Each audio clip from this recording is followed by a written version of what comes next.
गणेशाय नमः। आज मी आई भगवती आदिशक्ती जगदंबा दुर्गा मातेचा एक छोटासा मंत्र सांगत आहे।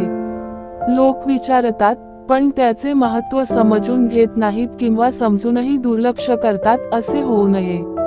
एकदा माता पार्वती आणि महादेव पृथ्वी भ्रमण करत असताना मातेला बरेच पृथ्वीवासी दुःखी, कष्टी व दारिद्र्यात जीवन जगताना दिसले। काही लोक तर इतरांची फसवणूक करून स्वतः फायदा करून घेताना दिसले। हे पाहून माता पार्वती व्यथित झाली।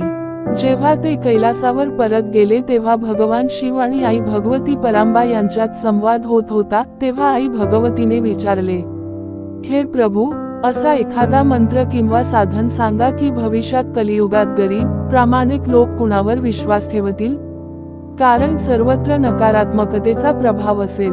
प्रत्येकजण फक्त आपलाच फायदा पाहिल, दुसऱ्याचे हित करूनही आपलाच लाभ साधेल। तेव्हा भोलेनाथांनी फक्त हे 2 शब्द उच्चारले, हे भगवती, तू सर्वात अधिक समर्थ आहेस। या 2 शब्दांचा जो कोणी जप करतो त्यासाठी कोणतीही विशेष विधी नाही। जो साधक चालता, उठता, बसता, कोणत्याही वेळी तुमच्या नावाचे स्मरण करत राहील, त्याला तुमची विशेष कृपा प्राप्त होईल आणि त्याला समृद्ध जीवन जगण्याची संधी मिळेल। त्याच्या जीवनात सर्व बाबतीत समृद्धी येईल। त्याची सर्व कामे पूर्ण होतील। जे शत्रू असतील ते दूर होतील, स्वतःच भरकटतील। जे अनिष्ट होणार असेल ते टळून जाईल आणि तुमच्या प्रतापाच्या बळावर तुमच्या नावाचे स्मरण करणाऱ्याची सर्व कामे यशस्वी होतील। जेव्हा कामात यश मिळू लागेल आणि साधकाला जाणवेल की आई भगवतीची कृपा आपल्यावर झाली आहे, तेव्हा अशा भक्तांनी 9 कन्यांना भोजन द्यावे, यथायोग्य दक्षिणा द्यावी आणि यथायोग्य दान द्यावे। त्यानंतर भगवान भोलेनाथांनी देवी दुर्गा मातेचा साधा सोपा व सरळ मंत्र दिला। हा मंत्र मी तुमच्या हितासाठी देत आहे। कृपया कोणत्याही गैरसमजामध्ये राहू नका।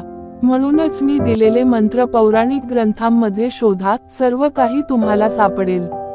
कारण प्रकट शक्तींशी खेळ करणे म्हणजे स्वतःला अडचणीत टाकणे होय। आता मंत्र ऐका। हा मोठा मंत्र नाही, फक्त 2 शब्दांचा आहे। दुर्गा दुर्गती नाशिनी, दुर्गा दुर्गती हरण्य, दुर्गा दुर्गती नाशिनी, दुर्गा दुर्गती हरण्य, दुर्गा दुर्गती नाशिनी, दुर्गा दुर्गती हरण्य। हे तुम्ही झोपताना, उठताना, बसताना, जागे असताना, जेवताना, कोणतेही बंधन नाही, जप करू शकता। आई आहे ती, तुमच्या तिचाच अंश आहे।